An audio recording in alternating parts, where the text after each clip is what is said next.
Vamos abrir a Bíblia, a palavra de Deus, em Marcos capítulo 4, versículo 41.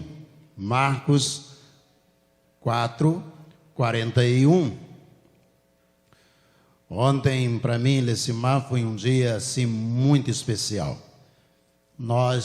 A Jubame fez ontem uma noite chamada Jubame, Juventude Batista Meritiense, Jubame, Noite Jubame Master, e reuniu todos os jovens da década de 80 para cá. E foi assim extraordinário. O grupo Hagios estava lá cantando, eu fui pregar, e nós pudemos reencontrar aquela juventude que muitas vezes tivemos oportunidade de participar e depois de retornar lá como pregador em grandes eventos produzidos pela Jubame. Foi o primeiro grupo a trazer o som maior ao Rio de Janeiro e fazer um grande evento fora do templo. Foi no Colégio Fluminense, primeiro no Guararapes, depois no Colégio Fluminense, depois no Sesc de São João, e ali estavam jovens líderes desde 1980 até a liderança atual da Juventude Batista Meritiense. E foi assim uma noite de lembrar, de agradecer a Deus, de reencontrar pessoas, e aconteceu na Igreja Batista em Jardim Santa Rosa, comunidade Shalom, lá onde o pastor Ezi era pastor. Nós estivemos ali, o templo estava lotado, muito, mas muito cheio, e foi uma noite memorável, muito abençoada e muito abençoadora. Que Deus abençoe os jovens batistas meritienses por todo o trabalho que realizaram ao longo de todos esses anos. Marcos capítulo 4, versículo 41. Diz assim na versão que tenho aqui: e eles, possuídos de grande temor, diziam uns aos outros: quem é este que até o vento e o mar lhe obedecem? Só os irmãos, por favor, leiam o versículo projetado.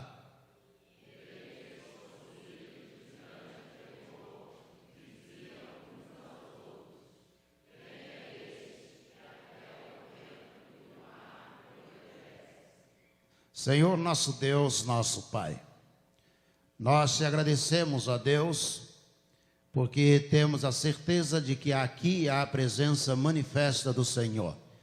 E nessa hora, ó Deus, nós abrimos, ó Deus, os nossos corações para que a palavra do Senhor seja, ó Deus, colocada na alma, nos corredores da alma de cada um de nós.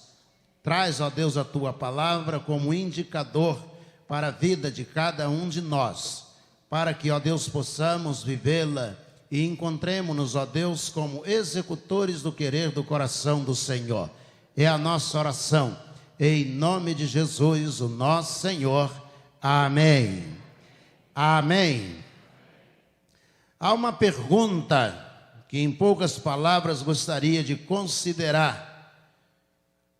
As pessoas estão abismadas, estão estupefatas à margem do mar da Galileia. Elas estão sem conseguir entender bem quem é aquele que está diante daquela geração. E eles fazem uma pergunta, eles se perguntam uns aos outros: quem é este homem? Eles estão olhando para Jesus, eles se entreolham e eles perguntam: quem é este homem?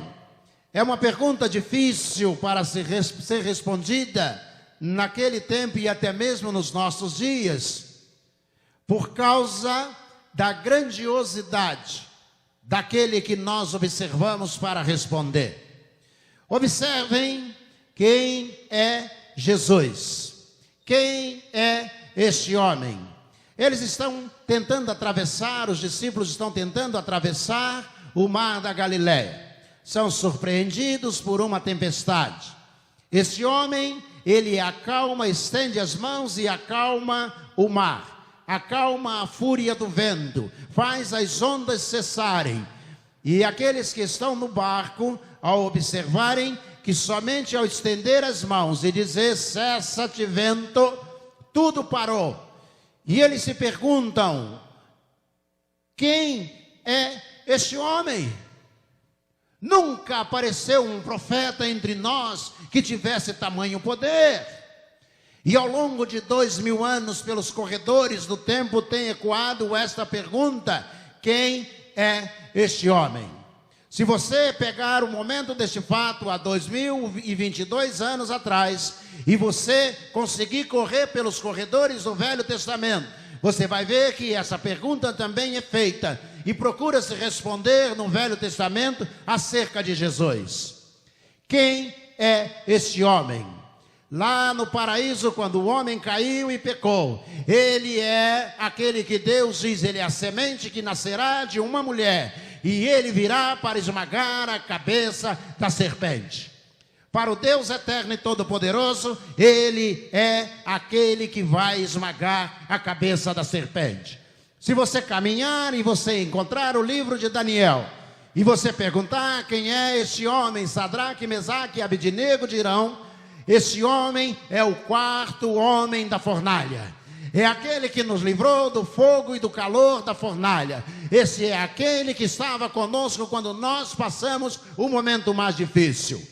Se você perguntar no exílio ao profeta Ezequiel, quem é este homem? Ele vai dizer, ele é a roda no meio da roda.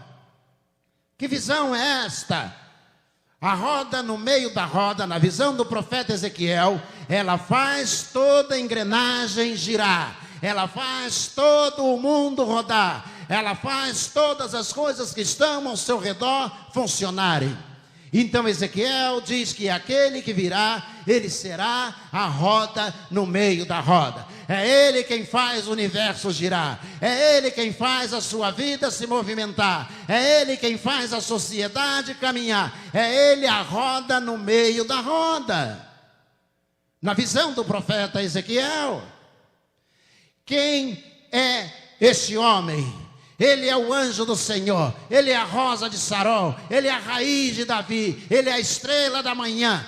Quem é esse homem? Eles estão perguntando entre si, quem é esse homem que até o mar e as ondas e o vento lhe obedecem? Quem é? Em João capítulo 1, versículo 45, você vai encontrar Natanael, ele está embaixo de uma árvore, Filipe se aproxima dele e diz, eu quero dizer a você que eu encontrei o Messias.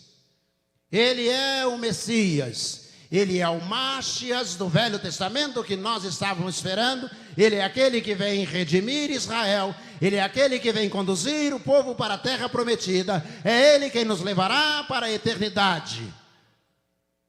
E Natanael olha para Filipe e diz, quem é ele? Ele diz, ele é Jesus de Nazaré. E Natanael diz, de Nazaré, de lá não sai nada bom. Então venha você mesmo, diz Filipe, e veja, ele é aquele que vai nos conduzir, de quem Moisés falou, que vai nos conduzir à terra prometida. Quem é ele na visão e na teologia do apóstolo Paulo? Ele é o sacrifício perfeito. Ele é o Cordeiro de Deus que tira o pecado do mundo na visão de João Batista. Mas por que ele é o Cordeiro de Deus? Por que o sacrifício dele é perfeito? No dia em que Abraão pegou o seu filho e caminhou até o local para o sacrifício, ele levou o filho, ele seria o sacerdote que iria imolar o próprio filho, e o filho seria o cordeiro. E quando ele pegou o cutelo para executar o seu filho, naquele momento Deus disse, não faça isso, Abraão, eu tenho um cordeiro que você poderá sacrificar no lugar do seu filho. Então o escritor da carta aos Hebreus diz, Jesus, ele é muito melhor do que Abraão. Mas por que ele é melhor que Abraão? Porque ele é melhor do que Melquisedeque, todos os sacerdotes da ordem de Salém. Mas por que ele é melhor? Ele é melhor do que o cordeiro que Deus deu a Abraão no Velho Testamento. Por que ele é melhor? Porque no sacrifício no Velho Testamento, que Abraão realizaria, ele seria o sacerdote. Só o sacerdote poderia executar o cordeiro. O filho seria o cordeiro. E Deus substituiu o filho de Abraão, Isaque, por um cordeiro. E o sacrifício de Jesus é melhor, porque no dia em que chega para se concretizar aquilo que Abraão começou, Deus, representado por Abraão no Velho Testamento, leva o seu filho, representado por Isaque no Velho Testamento. E Deus leva o seu filho até o local do sacrifício para ser sacrificado. Mas tem uma coisa que Abraão não conseguiu realizar. O Filho de Deus era o próprio Cordeiro. Deus deu a Abraão um cordeiro dizendo: coloque o cordeiro no lugar do seu filho. Mas quando chegou o momento do Filho de Deus, ele era o próprio Cordeiro de Deus. Jesus foi levado, e Paulo escreve aos Gálatas dizendo: vivo não mais eu, mas Cristo vive em mim, e a vida que agora vivo na carne, vivo na fé do Filho de Deus, o qual me amou e a si mesmo se entregou por mim. Ele se entregou a quem? A si mesmo, ou seja, ele se entregou porque ele era o cordeiro que teria que ser entregue. Mas no momento em que ele se entregou, ele não se entregou a um sacerdote da ordem de Melquisedeque. Ele entregou a si mesmo, ou seja, no sacrifício de Jesus. O escritor da carta aos Hebreus diz que o sacrifício de Jesus foi muito melhor, porque ele era cordeiro e sacerdote ao mesmo tempo. Ele se entregou a si mesmo. No momento em que ele morreu pelos nossos pecados. E ali estava Abraão, a figura que no Velho Testamento representa Deus. Ali está Isaque, a figura que no Velho Testamento representa Jesus. E ali está Jesus, o Cordeiro de Deus que tira o pecado do mundo, que representa o Cordeiro providenciado por Deus para que o filho de Abraão não fosse morto. Jesus morreu na cruz do Calvário. Quem é este homem? Ele é o Cordeiro de Deus que tira o pecado do mundo. Ele foi à cruz do Calvário e ele levou sobre si todos os nossos pecados. Ele morreu por nós na cruz do Calvário. E sem Jesus Cristo não há remissão de pecados. Todo ano, no Velho Testamento, tomava-se um cordeiro.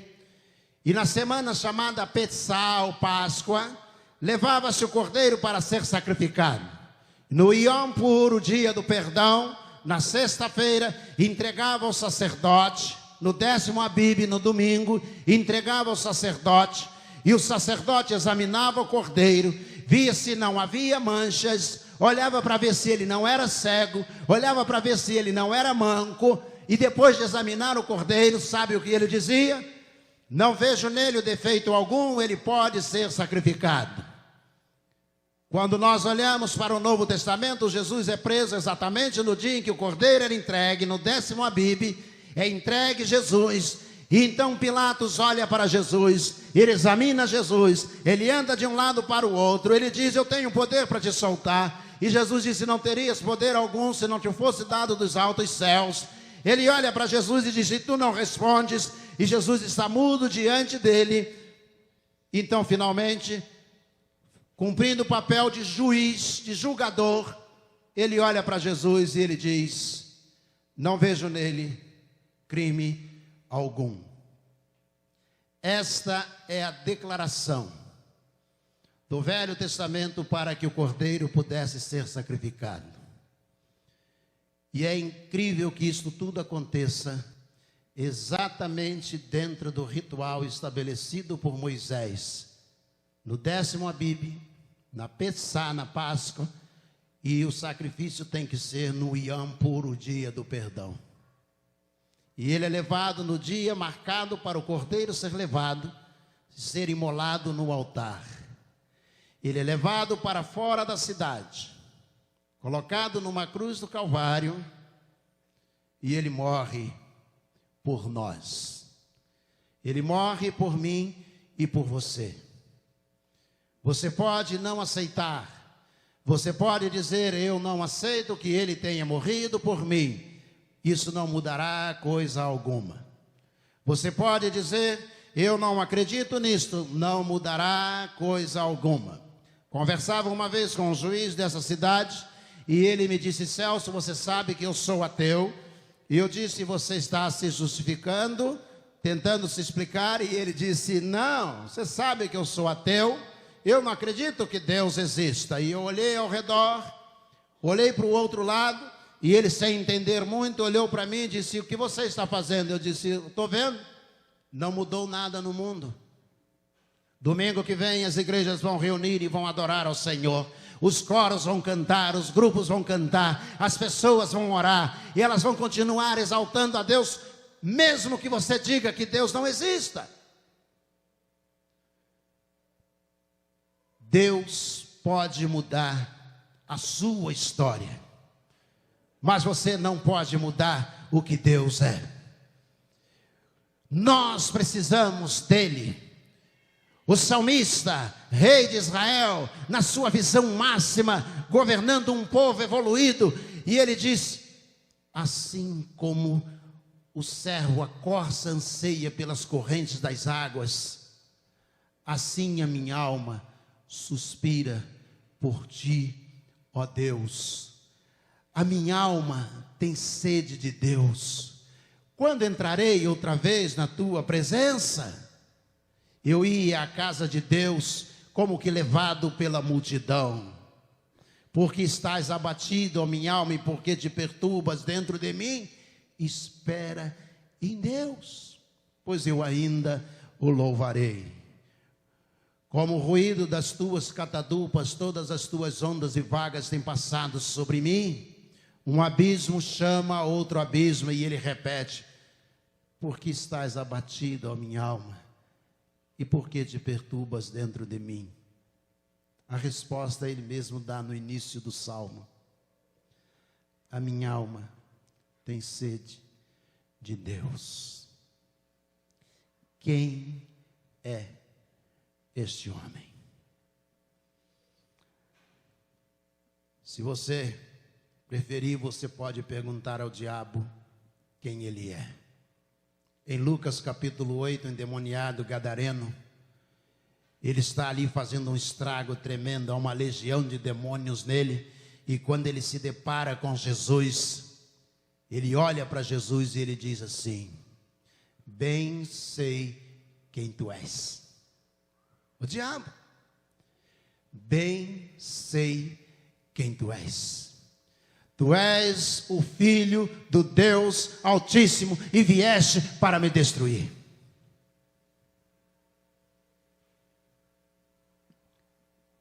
Mas se você preferir, pode perguntar a Deus. No momento do batismo de Jesus, quando Jesus sai da água, o Espírito Santo na forma de pomba pousa sobre ele, e ouve-se do céu uma voz que diz, que responde: quem é este homem? Ele é meu filho amado. Amém? Ele é meu filho amado. Nós recebemos o Filho amado de Deus, e ele tem poder para fazer parar o vento. Ele tem poder para fazer as ondas cessarem. Ele tem poder para parar diante da sepultura de um homem que morreu há 4 dias, foi sepultado, e dizer para ele: Lázaro, vem para fora. David Kipper tem uma interpretação excelente sobre esse texto. E diz: por que Jesus gritou Lázaro? E diz David Kipper: porque se ele não tivesse dito o nome, se apenas dissesse vem para fora, o inferno inteiro teria saído. E diz David Kipper: você imagina um poder assim? Capaz de numa só declaração levantar alguém da sepultura? Quem é este homem? Ele é o Senhor Jesus. E é por causa dele que nós estamos aqui hoje. Ele morreu por nós, deu a sua própria vida no Calvário, para que nós pudéssemos ter vida eterna.